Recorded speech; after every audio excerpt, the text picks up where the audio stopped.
Nagpanong sa mga appointed. Lugay ng mga uy.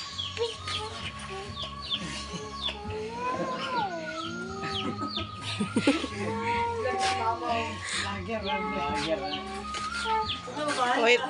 Hi guys, ito yung mga anak ni Rogay. Pag walang office, may sideline naman sila, oh. Tingnan nyo, tingnan nyo.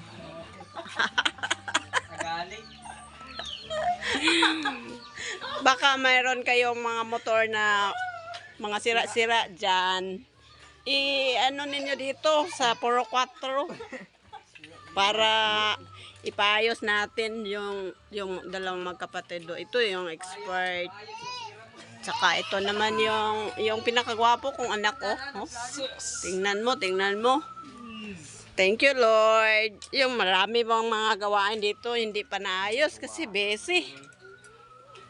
Hay, naku, nahirapan naman tayo dito. Kung kayo, mayroon kayong mga sira-sirang mga motor na pwede pang